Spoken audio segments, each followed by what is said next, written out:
Aristotle understood that. But you cannot imagine time without motion. Time is motion, regardless. So time will pass by. Will pass by. It is. Time is always on the move. You'll be left out. If a boy, for instance, the precious possession for a young man is time. When I say young man, I don't mean a boy who is a teenager, I mean he's younger. I would say up to 40 is the most precious possession of time. Because still the mind is absorptive, the mind is fertile and absorptive. The retention, power of attention is still perfect, still good at 40, still good. At least it was good when I was 40. Still 40, I can acquire a lot of knowledge. I can enrich my personality. I can actually accumulate knowledge in the same way as people try to accumulate money, gold. But what do you have from gold, even if accumulated? Nothing. But if you accumulate knowledge, it means you exalt your own personality, you enhance your mind, you become sensitive, and you gain wisdom, intuitive wisdom, and so forth. If you utilize time, that means that he possesses time. If one is negligent and lets time pass,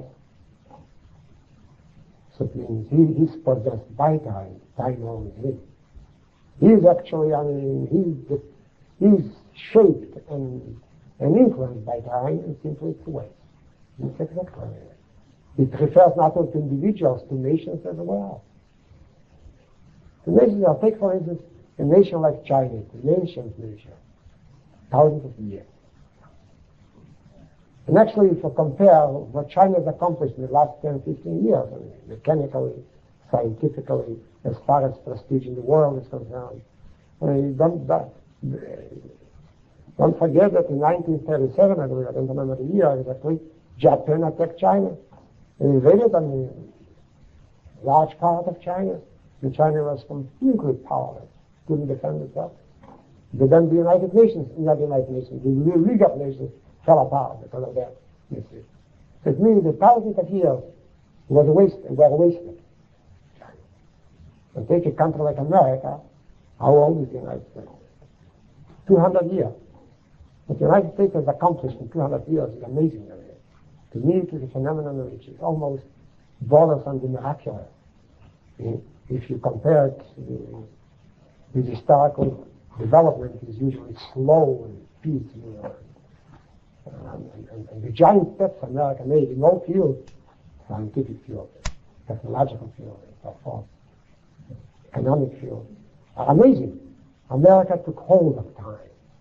Time is something qualitative, not only quantitative. It is the clock on the wall. It's not.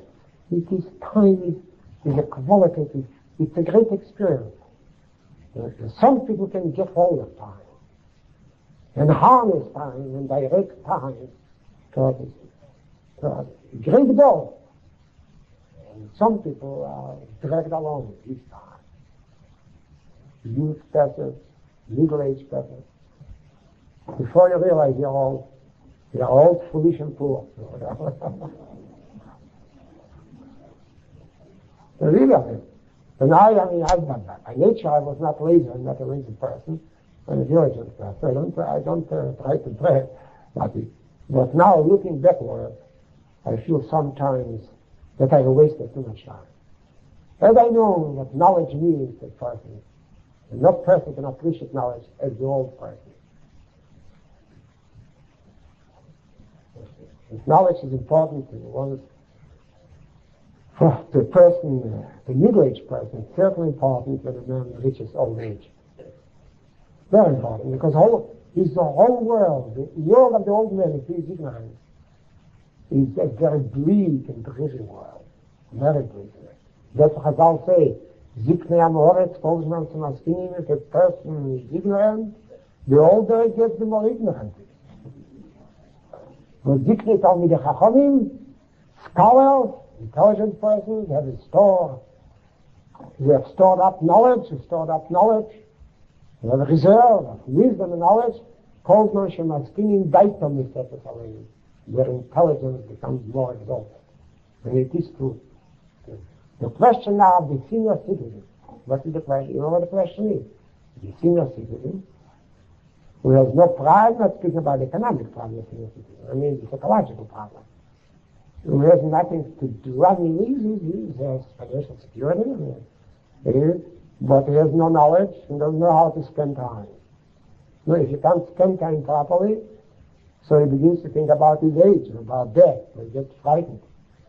I said, that's exactly what, this is the tragedy of every senior citizen. As a matter of fact, I've never seen an old, I've known in my lifetime many old men, but I don't remember that an old man should be dejected, depression because of old age. It's something new which just something new which is due to our modern life and our outlook on life. Zikna, on the contrary, Zikna used to inspire a person and plant pride, give him a sense of pride and understanding. Of course, society handles it different than the modern society, the contemporary society. It's a question of time. Let's return back to Matisyahu. The name Matisyahu means the kind which belongs to Matisyahu. They have utilized, I don't know how, it's just a couple of years, to the utmost, to the fullest extent. And that's all what we say about Matisyahu. We don't thank them, we just say there was a period which is named after Matisyahu. Because their period, their challenge, each period had a challenge for man. Each day, each age confronts man with a challenge, with a summons, with a demand. Some people understand and some people comply and they respond to the challenge. Matisyahu has responded to the challenge of their time. This is why he remained Matisyahu. All right, let's continue. Next. Matisyahu. What kind of a name is it? Matisyahu. What kind of a name is it? It's a typical Jewish name. It is in plain English, it is Theodore. Correct? In plain English, it is Theodore. What does Matisyahu mean? Given by God, a gift from God, a present from God. Matisyahu means a present from God. Matas ko. Matas, the present, ko, from the Almighty. A gift from God. The name is very significant. Why is it so significant? His name could have been Shimon or Reuben or Yehuda or Levi. What had happened? If you want to say it's just a coincidence. I don't believe in coincidences in Jewish history. Because in Jewish history, we are full of coincidences, so you would not exist, it would have been wiped off the face of the earth. There is no coincidence in Jewish history. Why was he called Matisyahu? Here something comes again. It is something which is very typical of the Jewish philosophy of history. Matisyahu. Matasko. We have most biblical names. Yeshayo. Yeshayo means God should help. So forth. Yochos, and so forth. What Matisyahu means, the gift, the present of God. There's another name which is similar to Matisyahu, namely Yeinason, given by God. But Matisyahu is more, I would say, expresses more the idea, reflects a certain idea, which is very important. Very important. Certain idea. Matisyahu, the gift of God, the present of God. You know, there's no problem in philosophy of history. No problem going back there. Known is a problem Carlyle took such a radical stand on But it was even in antiquity already the problem was known to Greek philosophers. In history, actually, who determines history? The crowd or the individual? Who makes history? Who makes history? This one. Who makes history? You know Carlyle's opinion that individuals make history. Napoleon made history. Napoleon hadn't been born. Who knows? History would have had a different, there would be a different historical destiny, a European destiny, and so forth. And you know, Marxism insists that history is made by the crowd, by the mass. It doesn't matter, by the class, by the labor, the classless society, by labor. Oh, it doesn't matter. What's our Jewish viewpoint about it? Sometimes I'm inclined to accept Carlyle's theory that the individual makes history. If in 1956, Eisenhower had been president in 1956, with his state secretary, the idiot Dulles, we would have had all problems pertaining to the state of Israel resolved. At that time, when they joined Russia in condemning the occupation of Sinai Peninsula and the insistence with which they demanded that France and England and the Jews and Israel should retreat, withdraw, and Israel complied with the demand. Eisenhower went on radio and so forth. That's responsible for all the troubles. Of course, the individual has a great influence, no doubt about it. But what is the Jewish viewpoint about history? Of course, God makes history. What is the instrument? Of course, this is true. God makes history and he is Ish Mohammed. What he employs man as instruments, as the tools with which he realizes his will, his scheme. So who plays an important role? Who plays the important role? The individual or the community, let me say, or the crowd? The community or the crowd? Who plays the important role? It's very hard, to just to accept one theory and reject the other one. There is some truth to both of them. I don't know, I'll just quote a medrash for you, and I believe the medrash will tell you what it, will reveal, will resolve the problem. Vav gam zeis beyesom beretz ve'em, le'maastim ve'legaltim, ve'chalesom lofe brisi itom, gani ad Hashem Elokeim. And even though when they'll be in the land of their enemies, I have not rejected them, nor have I forsaken them, because I remember the covenant of it. Not on the Midrash, the Gemara already says. V'am gam zeis beyesom beretz ve'em le'maastim, she'maditi lohem Mordechai ve'Esther b'Shushan Avirah. I haven't rejected them because I gave them Mordechai and Esther b'Shushan Avirah. It was a time of crisis. V'chaleisom v'legealtim she'maditi lehem Matisyahu bonav. I gave them Matisyahu and his children. Bimei chashmenuhim. In the time of the Maccabim, in order to help them. V'legealtim lofe brisi itom. The Gemara says, so the Medrash says, she'maditi lehem Rebbe v'chavera. The Rebbe was very friendly with the governor of Israel, the Roman governor, and he protected the community from many cruel edicts and ruthless policies. It's very strange. The Medrash tries to explain that HaKadosh Baruch Hu, even though he exiled the people from Eretz Yisrael, and they were dispersed all over the world, but in times of crisis, in times when disaster was near, was about to strike, he protected them. So the Medrash could have said, Vav gam zeis beyesom beretz ve'em le'maastim, I haven't rejected them. Sheishaitem, I have helped them. Bimei Mordechai Vester, I helped them, simply. Haman failed in carrying out his plan. And then, Lofa Brisitom, like Galtin, Lofa Brisitom, should have said, Sheishaitem, Bimei Chashmenoim. I helped them. The Medrash did not say that God helped them, and that's why it's a proof that God has never forsaken the people. But the Medrash says, I gave them in certain individuals. I gave them Mordechai Vester, I gave them Matisyahu Bonov, I gave them Ezra v'Chaverov, Rebbe v'Chaverov.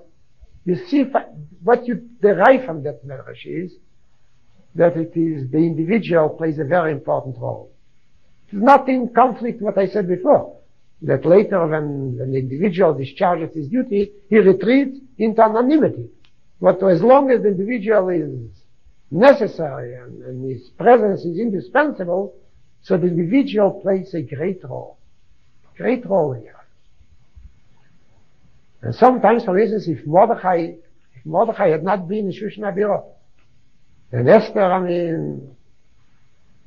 hadn't been the queen, certain events which actually led up to her selection as queen, if certain events hadn't taken place, the Jews would have been in terrible dilemma. I understand very well. So the role of the individual, and the fact that Matisyahu lived in a certain era, in a certain epoch, was the gift of God. The individual inspires the crowd. The individual is the prophet who arouses the crowd, the community. The final accomplishment belongs to the community. But however, the individual is the teacher, you see. When Carlyle spoke about hero, there are no heroes in Jewish history. There's only one hero in Jewish history, namely the Almighty, the Shem Giber Muhammad. There are no heroes in Jewish history. Human heroes don't exist. We've never worshipped heroes. We've never deified heroes. Take, for instance, the German history, they deified heroes.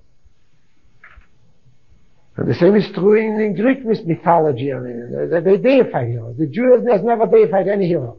He always knew that the greatest of heroes is a human being. As my man, as Chazal say, Hayim Khan today is here on the Bloch of the Quran, tomorrow is in the grave. There's no hero worship. But however, as I said before, there is gratitude, there is appreciation, not idolization, but appreciation, gratitude. The individual is the teacher, not the prophet, the teacher, not the hero. He inspires, he arouses, he leads. And then, the community takes over. When the Jews, for instance, have made a golden calf, so HaKadosh Baruch Hu told Moshe, Lech Reid, descend. So the Medrash says, Kulum nasati lo gdulo, I bestowed glory upon thee, Elo b'shvil Yisrael, not for your sake, but for the sake of the community. The community has committed a sin and lost its glory, so you cannot retain your glory. You have to descend. It's a strange combination. The individual is important, not as a hero, as a teacher. What is Matisyahu, a teacher? Interesting is Chazal speak of Matisyahu Bonov as Bezdin Chashmenoim, the Bezdin of the Chashmenoim. As if Matisyahu Bonov were, what shall I say, Rabbonim. But being Rabbonim, and they comprise the Bezdin. As a matter of fact, there are many halachas which the Gemara attributes to Bezdin Shel Chashmenoim. Many halachas, many laws, takwanis, interpretations, which the Gemara attributes to Bezdin Shel Chashmenoim. He is the teacher, not the hero. As a teacher, the individual is very important. So the relation, even David HaMelech. When you study the Gemara Brachas about David, so you get the impression that Chazal had a tendency to portray David not as a king, as a warrior, but as a Rosh Yeshiva. So David, and it's not the fault of Chazal. In Tman Yape, when you read Tman Yape, the Psalm, David describes himself, portrays himself as a teacher, as a student, the teacher is more interested in law, in halacha, than in strategy and military strategy or warfare. Why did Chazal do it? Why did Chazal try to project an image of David, which prima facie is incomprehensible? David is a great warrior, the hero on the field of battle. David and Joab and Yovon, two pals, two friends, commander-in-chief, who united Eretz Yisrael, the Jewish people, and they extended the borders of Eretz Yisrael, both south and north, and the west, and in the east. Why is it? Because the greatest person in Yahadus is the teacher, not the king. Not the king. We're not interested in kings. And if we respect the king, and if we appreciate, and if we remember in his love and tenderness, it's because the king becomes the teacher. Because already in Chumash here, Voye b'shifti al kisei mamlachtei, as soon as they'll sit down on his throne, the kosav le'es mishne ater azeh, right away he has to order that somebody should write for him the Sefer Torah, the korah be'kol yemei chayav, and he should study the Torah all his life, without interruption. He's already, the king is the scholar. It's not the Platonic philosopher, very far. Not that. There's nothing in common. There's nothing there. But the king is the great teacher. David Sheves Tachkemeni, the Gemara says, David spent his time in debates, in halachic debates. The teacher. The Haresho'oh were also teachers. And that's Matisyahu. Because we don't believe in just arousing people emotionally. We don't believe in that. We don't believe in this revivalist method. It's an old Christian approach, revivalism. It goes back to the early period of Christianity.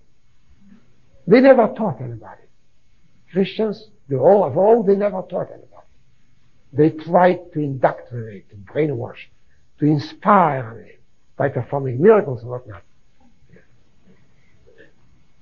Their relationship was a purely emotional one. You started the gospel, you see. While in Yahadus, we have never tried to inspire. We've always tried to teach. There's a lot to be taught in Yahadus. Matisyahu, because Matisyahu was the great teacher. And as a teacher, the individual plays a great role. But there is one difference between the teacher and the hero. The teacher must have his students. There is no teacher without students. And the worth of the teacher is always dependent, the value of the teacher, upon his students. They determine the value, they appreciate it. And that is what Matisyahu was. Matisyahu. Chazal call him Bezdin Shel Hashmonai. Never Hashmonai, Bezdin Shel Hashmonai. You see, the Bezdin, the court, or the Sanhedrin of the Hashmonai. Matisyahu apparently was the Reish Bezdin, the chief justice, so to say. Now let's continue.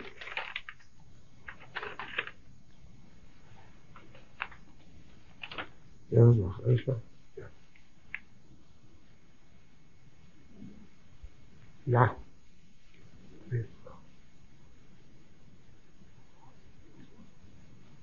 Malchus Yavan or Shor. Malchus Yavan or Shor, the wicked kingdom of Yovon. Yovon is Greece, of course. Actually, it wasn't Greece, I told you. It was in the post-Alexandrian period, when his empire fell apart, disintegrated. And the Syrian kingdom, his branch, actually, invaded the Near East. So why do you call it Malchus Yavan? The authors of the Hanisim knew very well who the enemy was. didn't make a mistake. But they didn't. They were not ignorant of the fact that, that the enemy did not consist of Greeks, of genuine Greeks. But another people, another kind of race, who knows what kind of race it was at that time, which were just assimilated into the Greek culture. They assimilated the Greek language, most probably the higher strata of society. I don't believe that everybody spoke Greek at that time. But the higher, the intelligentsia, the ruling class probably spoke Greek. They used to be dressed like Greeks. Their habits and mores were Greek, Hellenistic. That's all. Why does the Mechaber, whoever he was, the author, quite possible that he was a contemporary of the Keshe'omdo, who knows? Identify them as Greeks, Malchus Yavan also. Why blame Yovon for something which Yovon has never committed? Done. For a crime which Yovon agrees has never committed. Somebody else committed it. Why is it called Malchus Yavan also? It's not a mistake, it's not an error. I totally fought with them. They knew where they are. They knew very well who they are and what they are. The Maccabees knew very well who their enemy was. There was no problem of misrepresentation or why did the identity of the enemy is Malchus Yavan also? Why?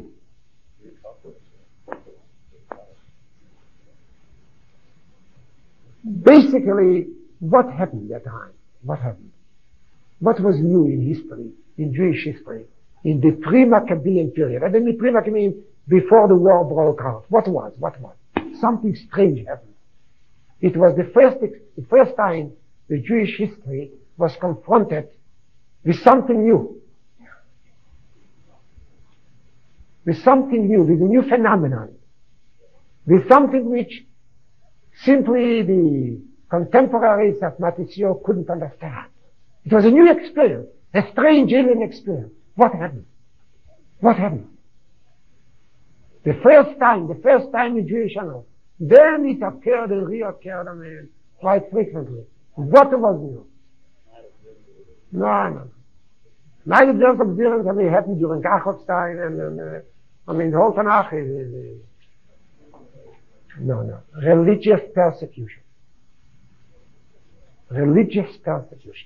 We have never met with religious persecution. To prevent Jews from observing the law and make them violate the basic principles of Yahudut is the first experience in the Jewish annals. Before that, religious persecution was unknown. The first time that you call Redifes Hadas, religious persecution. That was the first time. Before we don't know. All right, there were times of deviationism in Jewish history, yes. Thought idolatry and so forth. Deviationism. But persecution of those who wanted to observe, to abide, this was the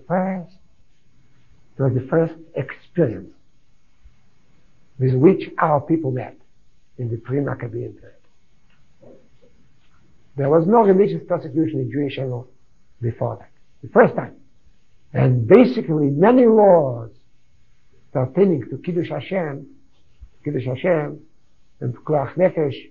Question is if somebody actually, a tyrant, forces a Jew to violate the law, what is the Jew supposed to do under the threat of death? Should they incur death, martyrdom, and observe the law, or should they give in for a while? All the laws, Yorek val Yaver, Yaver val Yorek. Of course, they were later formulated in the time, in the post-Better, the post-Bar Kochba debacle, but the laws were formed, the beginning of the laws is to be found in the pre-Maccabean period. The Jew already was confronted with a new problem, a new shiur. How should he act? If some tyrant tells him, either you worship the idol, or you'll be killed. And he said, Kiddush Hashem. The problem of Kiddush Hashem, emerged in the pre-Maccabean period. And that's, of course, the fact that they defiled the Beis HaMikdash was not because of carelessness, no. It was a malicious act. It was a part of the scheme of Redifus Hadara, of religious persecution.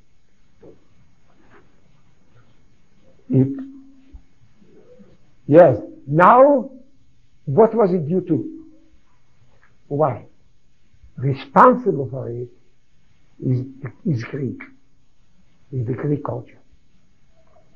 The disdain, because when Alexander Magnus began to extend his empire, and he wanted to conquer, he had a dream of conquering the world, and he was killed on his march to India. But when his dream was not just a dream of conquering the world, they were very strange. The same was not a dream just of conquering the world for the sake of conquest, for the sake of power. He was a missionary. A missionary from whom?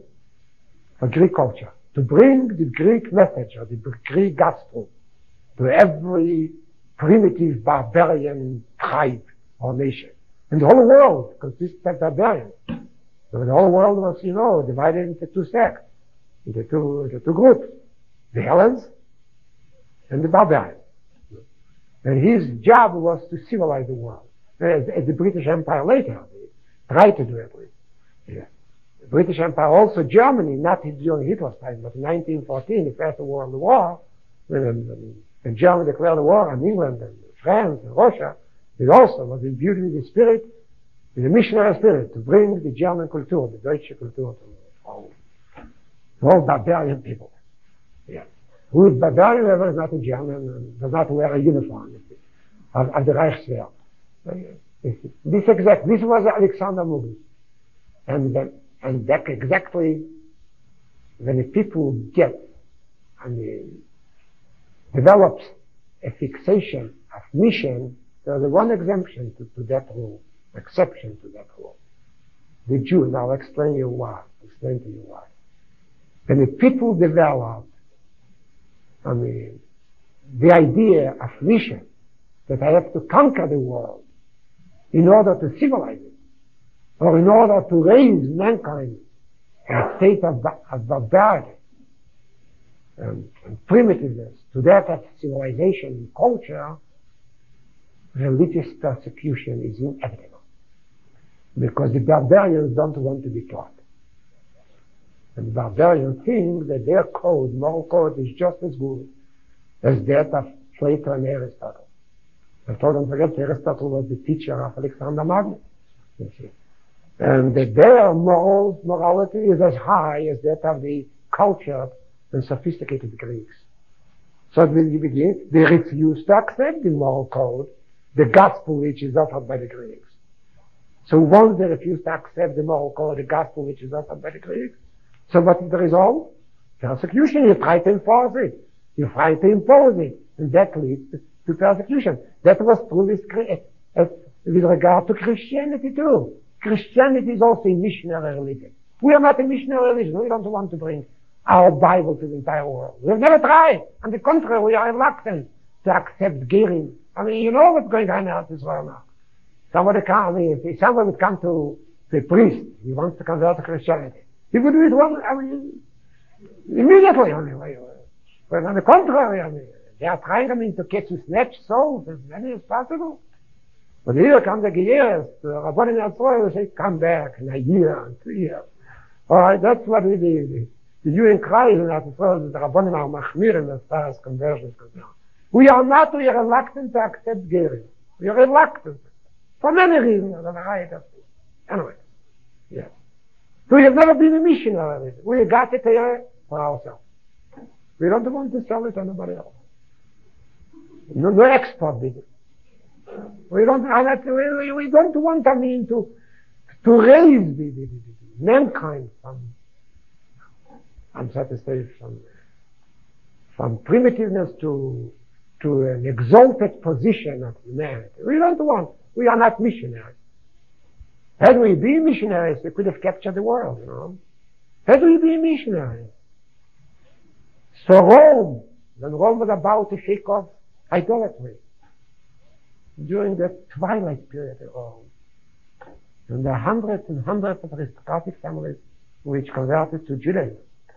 Even the imperial family had members who secretly, clandestinely, professed Judaism.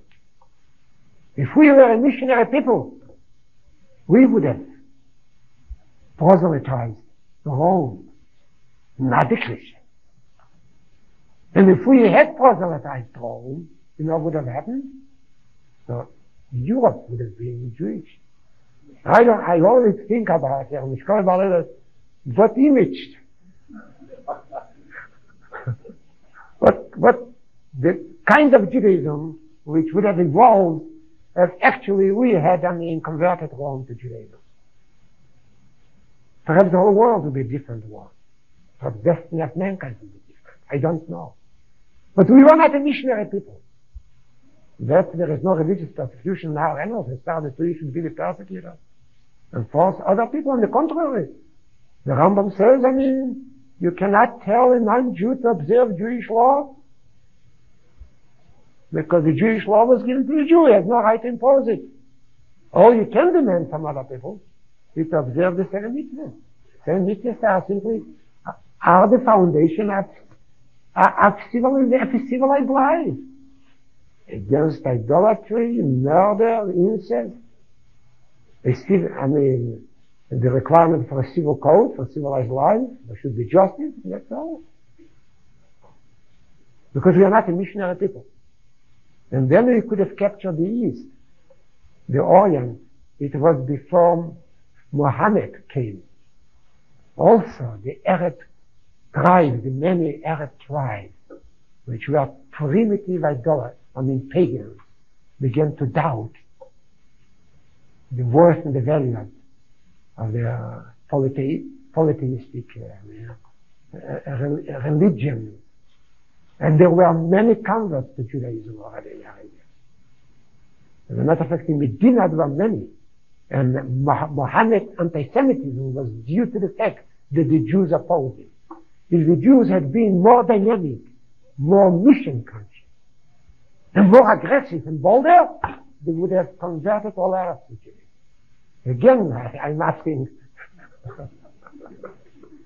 what kind of a Jew we would have now? But it is true. You see the Maimon Chazal, that HaKadosh Baruch Hu came and offered the Torah to Esau, it means Rome. Esau is always Rome. And he offered the Torah to the Yishmael Bnei Lev, and that is the Arab population. It's not just a story.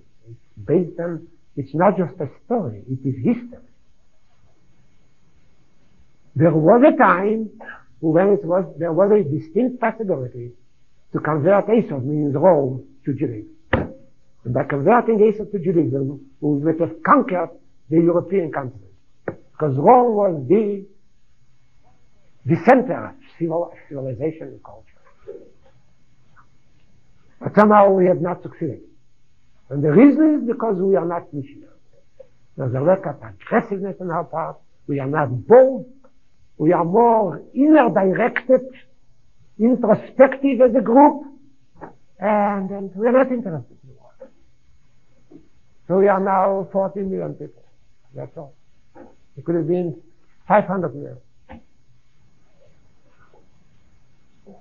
And that's exactly. Alexander Magnus, he was the first missionary actually. He combined, military tactics with Greek culture. He conquered the land not only to control the land politically, but to implant Greek culture, Greek ideas, Greek code of ethics and so forth. Of course, he failed. He failed miserably, but those who succeeded him still retained the idea of spreading and disseminating Greek culture, philosophy. And of course, Judea refused. Judea resisted, did not succumb. So religious persecution was initiated. Our refusal to comply with the missionary complex of the Syriacs, Hellenized Syriacs, actually was the reason for introducing religious persecution. So basically the people are not Greeks, but who is responsible for it? The Greek mentality, the Greek culture, Greek vanity, Greek pride, the idea that the whole world consists of barbarians. Only the Hellenes are culture. The matter of fact is very important. I told it last year to somebody from the hierarchy in Rome, from the Catholic hierarchy in Rome. He asked me a question. He said, he said that they are not only they are not responsible for the Hitler Holocaust, but more than that, they helped Jews during the Hitler period. Listen, in terms of statistics, it's very hard to contradict him, you see, some did help, some didn't. The Poles, the priesthood in Poland were cooperated, with certain exceptions, with the Gestapo cooperated. As a matter of fact, I read his memoirs of a Jew who was disguised as a Catholic and a Goy during the Hitler occupation of Poland. And he once came to confession, and he confessed to the priest that he doesn't know. He said he doesn't know whether it was a sin or it's a goodie that he saved the Jew, he protected the Jew, and prevented him from falling into the hands of the Gestapo. So the priest told him it is a venial sin, and he should repent, and next time when he sees a Jew, he should deliver him to the Gestapo. I mean, the Jew later wrote memoirs. There were certain priests who helped Jews. Not too many, there were. In Italy, the situation was much better. Italian priests were helpful. Not all of them, certainly. And so forth on. To say that the Catholic Church actually stood up, and protected the Jew courageously would be a gross exaggeration. But I told him something else. I said I can't argue with him about the statistics, numbers, I don't know. It's very hard to guess. I know of certain incidents, both positive and negative incidents. I cannot argue. But I told him something else. Of course Hitler was not a Christian. He kept on telling me Hitler was not a Christian. Of course he was not a Christian. He was a pagan. He was worse than pagan, Hitler. Yeah, of course. I mean, all his Hitler's group, his friends, and none of them was a pious Christian, observant Christian, no doubt about it. He was a Catholic, so was Goebbels, and so was, I believe, Goering. I don't remember what Goering. Anyway, but I told him about something else. If we think about the Hitler Holocaust, that millions of Christians, decent people, civilized people, cultured people, Germany, France, Holland, and so forth, the Baltic countries, have witnessed the slaughter of 6 million Jews, among them little babies, infants. They used to swing them against the brick wall and smash their skulls. Yes. How is it possible? After all, people sometimes cannot see a wounded dog without getting excited and trying to help the dog. Could see actually the murder, systematic murder, extermination. I mean, extermination of old men, middle-aged, children, and infants. It is due to something else. It is due to the preaching of the church throughout the centuries, in millennia, throughout the past 1900 years, that the Jew was cursed by God because he rejected Christ. The Jew is a wandering Jew, has no home. And the Jew is responsible for the fact that Christ has not come back, second time. He was supposed to, but he hasn't. He hasn't, And the Jew, finally, the idea that the Jew is subhuman is a Catholic idea. Of course, you may point out a few theologians in the Catholic Church who were more conscientious and more careful But usually this is the concept of the Jew, which was supported, not cultivated, by the church and implanted in the Christian by the church. Now, of course, perhaps you realize that it was a mistake, an error, a terrible error. Hitler was not a Catholic. But if not for your doctrine of the eternal Jew and the wandering Jew, and if not for your constant, continual actually preaching about the Jew, that he is, so to say, he blocks actually the arrival of your Messiah, the Hitler Holocaust couldn't have taken place. You are not perhaps directly responsible, but indirectly you are responsible. You are the culprits, you are the guilty. If not a story about Christ killer and deicide and the wandering Jew, who now the stories about Judas, and with Judas you identify every Jew. Such cruelty couldn't have taken place. Directly perhaps you're right. You are not responsible. Hitler, I wouldn't call him a Christian. But indirectly, it is your fault. And I say it with regard to Malchus Yavan Haresho'oh. Indirectly, Greece was not responsible for the religious stuff. Directly. There could have a bunch of wild Syriacs. Who knows what kind of a race they were. We don't know who they were. But certainly it didn't belong to the Hellenes. No. But indirectly, it is the Alexander's mission, the pride of the Greeks, your contempt for everybody else but Greeks.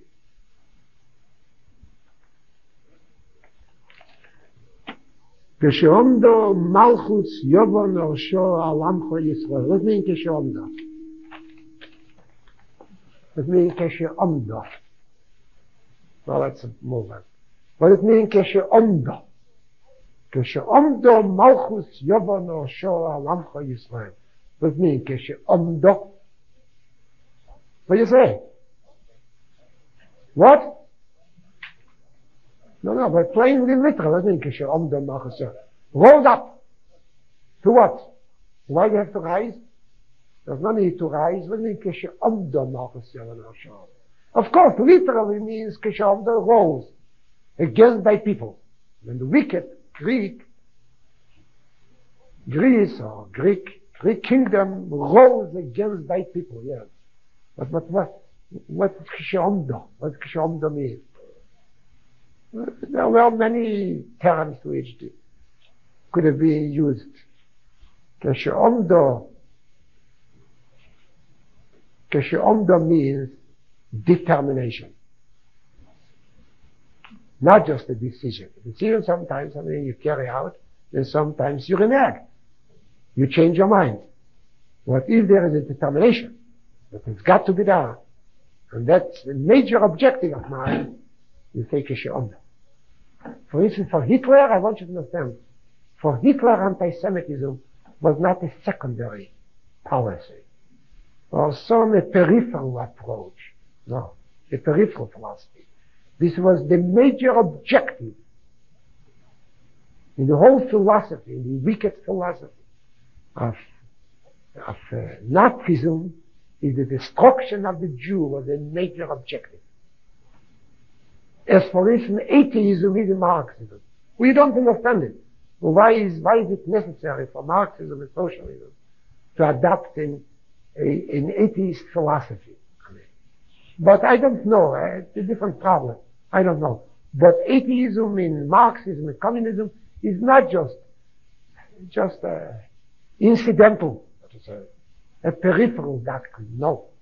It is the very foundation of Marxism, of communism. Why it is so, I don't know. I could never understand. Well, you know that in Germany they used to have the religious, the socialists, but they've never succeeded in attracting the masses.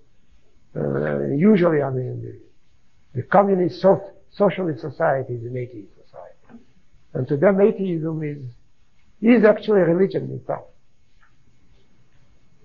It's a kind of an idol.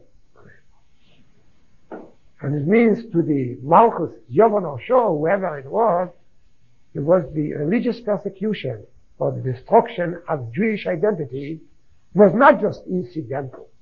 It wasn't incidental. It was a major objective. And I want you to know that anti-Semitism for the Christian, who is an anti-Semite, and I am far from being the one to look for anti-Semites under the table or under the bed, or to identify, for instance, hooliganism on New York streets with anti-Semitism. To exaggerate is dangerous. Be careful. Not every act of a criminal or a hooligan, be red, be white, is to be classified as anti-Semitism. Anti-Semitism is not hooliganism, I want you to know. It's very far from being hooliganism. I know what anti-Semitism is. Anti-Semitism can be very civilized. Very civilized and sophisticated and very refined. I mean, you don't know, Baruch Hashem, you don't know what anti-Semitism is. So you identify it with the wrong phenomena, not hooliganism. That's why this type of exaggeration is unhealthy, and it endangers our status in the United States. I mean, this recent fear. I don't know who aroused that fear in us, but with this recent fear that our future here is not secure, is very unhealthy for American Jews. You don't have to convince the guy that he's not Semite. What the American Jew is doing now, trying to convince the guy that he doesn't help it, that he doesn't hate it, that he doesn't love it. It's a dangerous method. I know in my private life, I've never tried to convince somebody that he's my enemy. If he told me he's my friend, I accept it. Whether I believe him or not is a different story. But I accept it. But to try hard, with the one finger. And the commentary does it now. The commentary, the August commentary now. Yes. That the Jews are insecure in the United States. You see, its commentary is a paper which represents assimilation. But suddenly is spreading panic among the Jews in the United States. Trying to convince the Jew, the Goy actually, that he is not sincere when he says that he is a friend of it. Anyway, let's forget about it. So you understand me? Anti-Semitism in general, for an anti-Semitic movement, is anti-Semitism never incidental, never peripheral, marginal. It's central. It's very strange, we don't know why. For it was in Germany, the Deutsche National Party. The Deutsche National Party was a conservative. They represented the capitalists in Germany, industrialists. There was no need for the Deutsche National to be anti-Semite. But they were anti-Semite.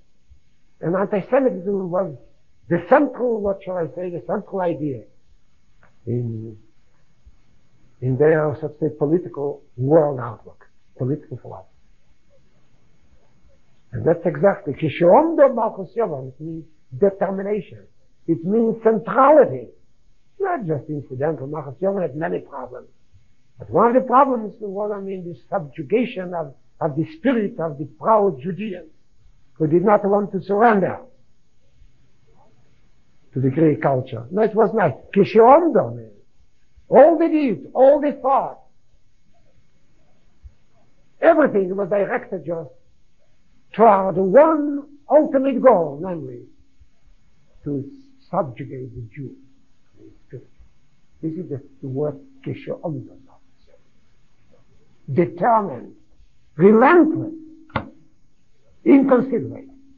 Very strange. It's one of the strange phenomena in history why anti-Semitism plays such an important role. There was no need for Hitler to be an anti-Semite, actually. He could have gotten everything without being an anti-Semite. It's quite possible if he hadn't been anti-Semite, he would have gotten everything and a little more than he did.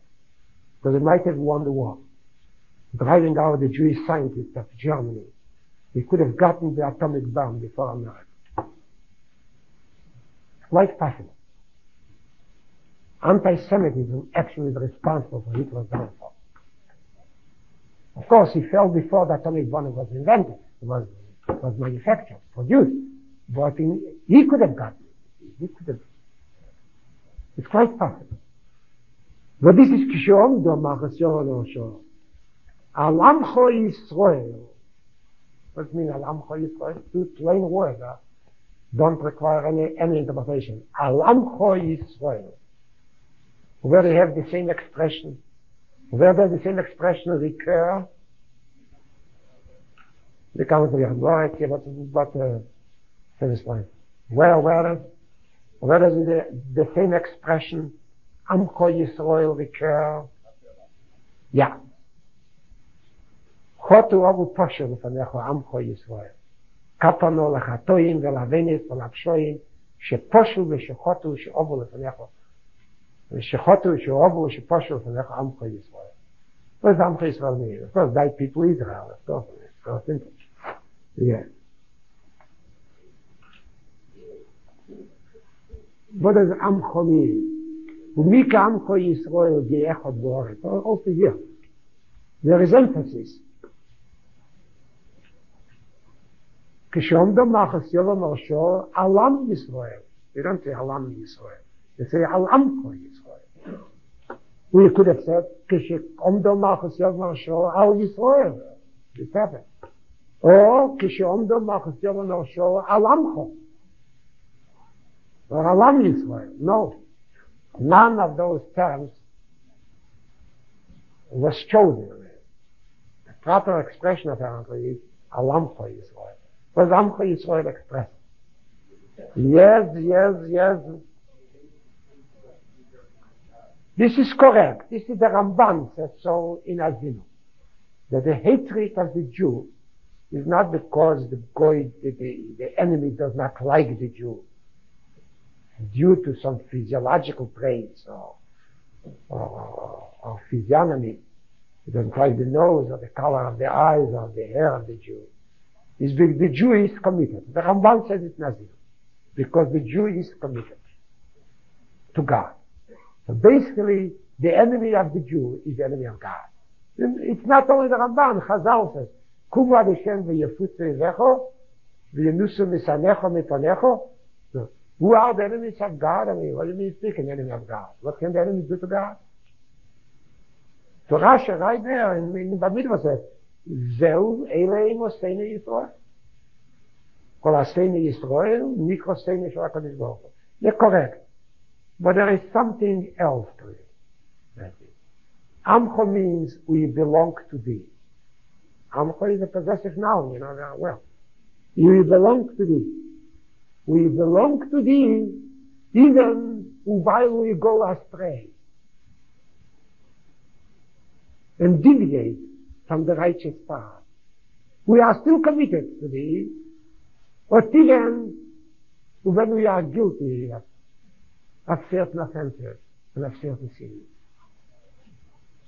In Amcha, what comes to expression in Amcha is the old idea. The old idea. Yisrael af apishechoto, choto Yisrael. Yisrael af apishechoto, Yisrael. The Jew, even when he sins, he remains a Jew. What does it mean? What did Chazal, Rashi quotes it. What did Chazal want to express with this expression? Af apishechoto Yisrael. It means there is an eternal commitment in the Jew to HaKadosh Baruch Hu. Sometimes it's a conscious commitment. Sometimes it's a non-conscious commitment. But there is a commitment which can never be annulled, can never be severed. That commitment is like a load, like a heavy load, pressing upon the frail shoulder of every Jew. He might fight this commitment. He might hate this commitment. But there is a commitment on the part of every Jew. A Jew is always, basically there is actually, they extend it to men in general, but now we are not interested in that anymore. They make it a universal trait, that man is committed to God. But we are not interested in the universal angle. We are interested now in the particular angle, as far as the Jew is concerned. The Jew basically cannot cast off.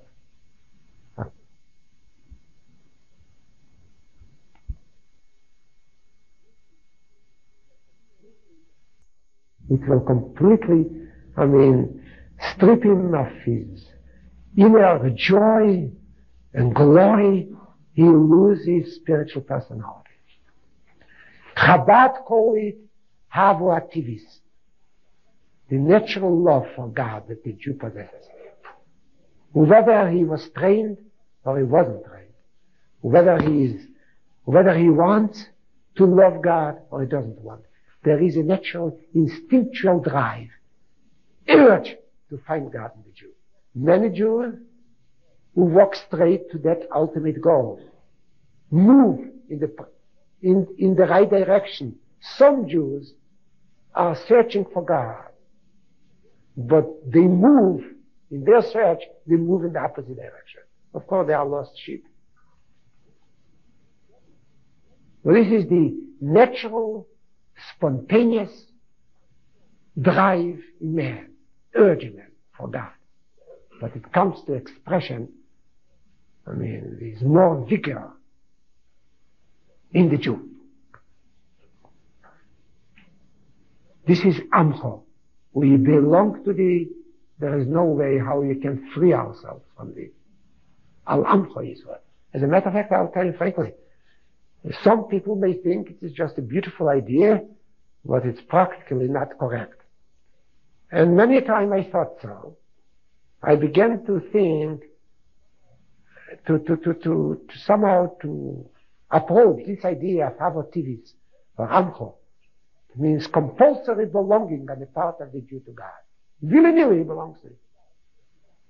So I began to doubt that outlook, that philosophy. When I came to America, and there was a tremendous assimilationist movement in America. It was assimilation in its ugliest and most vulgar form. Particularly the first immigrants who came to America, and they gave up everything. And then you thought that Russian Jewry is completely lost. And there was no general commitment on the part of the Jew. We were in a small minority, limited minority, observant Jews. There was no institution of chinuch in the United States. Yet a couple of day schools, you could never reach. In some towns, they are also, disorganized. Batlonis were conducted in a very Batlonis way, completely. You couldn't be too optimistic about the philosophy of Amcha. That finally the philosophy of Amcha. I am dying, willy-nilly. I belong to thee, whether I want it or I don't want it. Kayol tarek nafshia, kayol tarek al fikim moim, ki nafshi tarek alecho.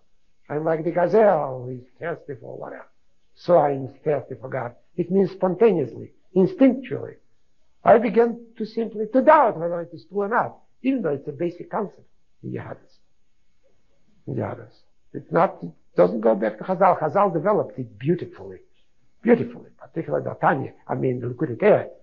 But it's an old idea. It's very optimistic. Vayehi yitoka b'shefa godel u'bo'evdim b'eretz Asher v'nedochim b'eretz Mitzrayim. It means that the day of remembrance or the day of awakening will arrive sooner or later. And the shefa godel might be an external sound, might be an internal sound, an inner sound rather. Whether there is a shefa will frighten the man, or his conscience will inspire him, arouse him, I don't know. And even the Evdim, the people who are considered lost, Beretz Asher or Beretz Mitzrayim, will come back. But now two things happened lately which actually corroborate the philosophy of Amcha Yisrael. One thing, if it is true, I don't know, I'm still skeptical, if there is really awakening among the Russian Jews. If it is true, I don't know. They tell me people who come from Russia, I spoke with many Russian Jews, they tell me it is true. I still am skeptical. You know why I'm skeptical? Because it borders on the miraculous. Don't forget the revolution in Russia took place in 1917. November 1917. Yeah. All right. Now, we are, Baruch Hashem, 1972. So it means two generations were raised in Russian schools, atheist, from A to Z, materialistic in outlook on the world, on man, and particularly resentful. I don't know why, coming resentful of Judaism. Very resentful. I don't know why. In my opinion, it is most probably due to the fact that communism is a philosophy of atheism, as I told you. Atheism is not something marginal, incidental. It's basic and central to communism. And the Jew is the man who gave to the world monotheism. And a philosophy, a world, a community founded upon atheism must hate a community which has brought to the world the gospel of faith in God. But whatever it is, they were raised as communists, as members of the Russian society. And if awakening is taking place in Russia, and again I emphasize, I have doubts whether it is true, but it's just a phenomenon which is limited to a small segment of Russian Jewry, or it is a movement. What if it is a movement? Is the philosophy of Amcha Yisrael correct 100%? If after, I would say, 53, 54 years of Russian education and training, young men are ready to cast off, to shed the whole philosophy of communism and go to Israel and identify themselves as Jews, so apparently there is something to the Jews which is indicative of Amcha. We belong to the willy-nilly. And no one can take us away from it. It's very strange. Because acknowledgement of being a Jew, be it secular, be it religious, is ipso facto an acknowledgement of belonging to God. This is number one. Number two, which fortifies my faith in the philosophy of Amcha Yisrael, is the remarkable commitment on the part of the American Jew to the state of Israel. It's also a miracle to me. I told you many times. Because it's not so simple. It's not a question of just sympathy. It's a question of disagreeing with the government of the United States. And we do demand from the government of the United States to adopt a policy in the Near East which is friendly toward Israel, don't we? Of course. And the American Jew of the 30s, whom I found when I came here, was not ready for that. He was not ready for that. He would have never taken the risk. Never. It is something new to the American Jew. The new sense of pride, the new sense of courage, and particularly a new awareness of his own identity. When you have that awareness of your own identity, you know something else. And no matter how distinct we are, and no matter how many languages we speak, and no matter how remote we are from each other geographically, there is a common destiny for all Jews throughout the globe. The American Jew did not have it years ago, not even the 40s during the Hitler Holocaust. Had the American Jew had the same awareness as he has now, perhaps millions of Jews would have been saved. He would have stormed the White House. When Roosevelt refused to receive a delegation of rabbis in 1943-44, when the extermination of Jews in Europe reached its height. I mean, if the Jews of 1944 acted the way Jewish youth acts now with regard to Russia, which is incomparably different, you cannot say, perhaps he could have succeeded in persuading, or at least, forcing Roosevelt to act. And if Roosevelt had acted, he could have saved a million Jews. That time I thought, actually, in the 40s, that the American Jew has forgotten the Amcha. Forgotten the Amcha. Now, I'm encouraged, and I begin to believe that there is some metamorphosis has taken place in the American Jewish community. It is more serious than you imagine. There is pride, there is courage, And particularly I said, there is the awareness, the clear awareness that I belong to the people. The great people to the eternal people, and our destiny and commitment is one. Are one. This is Mika. Omdo al Amcha. And of course, because Amcha, then is Yisrael, fits beautifully. That's what is Yisrael? What does Yisrael mean? What's the word? What's the semantics of Yisrael? We just read it 2 weeks ago. What is the semantics of Yisrael? What does it mean? You have contended, struggled, wrestled with Rekim, with angels, with powerful enemy, almost omnipotent enemy, with Manoshim, with powerful, influential people, Vatuchal. And in spite of all pessimistic predictions, you emerge victorious. Why? Because Amcha. Because there is a certain commitment on our part to God and to the people that no power in the world can break it. And if you have that commitment, you are very powerful. If you have that commitment, you're very powerful. What was the secret of the victory of the Hashmonaim? I mean, all right, helped by HaKadosh Baruch Hu. But the secret was because the Hashmonaim knew we are Amcha. And if we are Amcha, we can never sever our affiliation with HaKadosh Baruch Hu. Never. Even though the affiliation is the source of pain and despair and suffering and misery. And certainly it's not a source of comfort and convenience. But still we belong to Him. So that gives power to a person. Absolute commitment is actually, is perhaps the strongest weapon that the individual and the community may wield.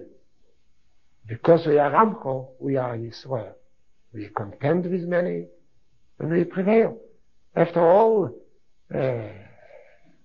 Buddha said that the Pasuk Vayehi Ishime Adalei Shocha is central in Yehadus. I don't know how he explains it. I agree with him, it is central in Yehadus. Because if you'll ask me what is the quintessence of Jewish history, not only in the past 1900 years, but since the establishment, I would say, of the Second Commonwealth. It's a story of 2400 years.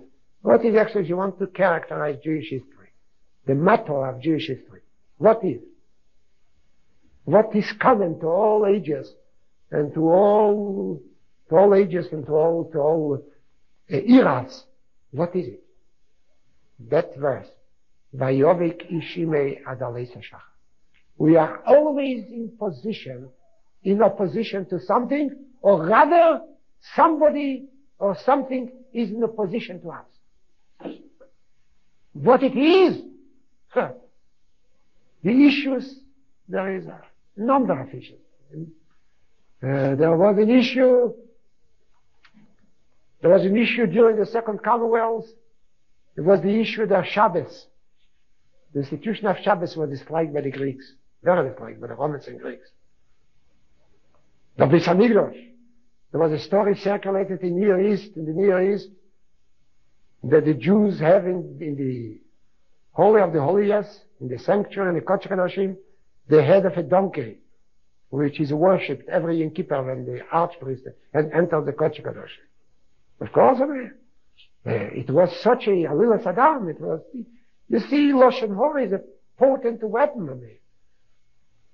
The rumor was so not annoying. Actually, constitutes the menace to the Jew that Josephus Flavius wrote a book, Contra Apionem. Apio was the famous Anti-Semite Alexander, where he also, tries to refute that. The story about the head of the donkey. The head of the donkey. Yes. Then later in the Middle Ages, became the problem of the Talmud. The Talmud became the symbol of Jewish uniqueness, which the Christian church hated. How many times did they burn the Talmud? Not only the Talmud, But those who study the Talmud with the Talmud. When you say for the Talmud, jeder Kind von Maram Rutenberg. We say that you keep a solid sloop of the age, Shlem Asaroich. There's a Shlem from Yesar Adoich. Yeah. Talmud. Then there was the story Matze, blood libel. You don't know how much blood really is spilled for that blood libel story. We have no idea. Later the Jew became the symbol of capitalism, of money, the money lender. It's a Shylock, the great Shakespeare. Tzaddik Hador. Shylock. Don't the Shylock had a tremendous impact upon the Goyim. Don't fool yourself, Shylock is out. Because it's out. It's more dangerous. Tremendous impact on the Goyim. So the Jew is called Shylock. I mean, I don't know whether in America they call it Jew Shylock, but I remember as a young boy, Shkotzer used to run after me and call me Shylock. Shylock? They didn't know what Shylock is, but they knew it's a better word anyway. And then the Jew became the representative of capitalism. Marx, the great Marx, who was a Jew himself, so the Jew, the dollar for the Jew, I mean, is his God and so forth. So anyway, now the object of hatred is the state of Israel. The object of hatred is the state of Israel. If an anti-Semite attacks a Jew, is that you cannot attack a Jew. You need a certain objective. The objective is now the state of Israel. It is opposition and intention. And daybreak, I don't know, I don't see it. Daybreak. The morning star will finally rise, but I don't know when, finally. But the whole night. And, of course, we have lost many. We have lost lately 6 million Jews, 1/3 of our population. But on the whole, we emerged victorious. We still retain our identity. We still are committed to the same goal to which our ancestors, thousands of years ago, millennia ago, were committed. And we still assemble from time to time and study the Torah.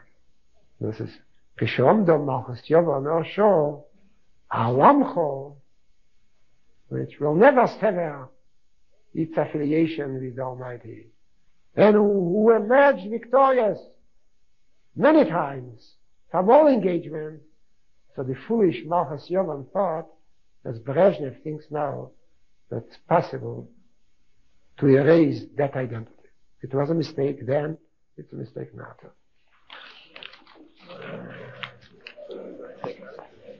All right. This Gadol is Kadei Shmei Rabo. The Almighty Rocky will say, the Malchus Yavan.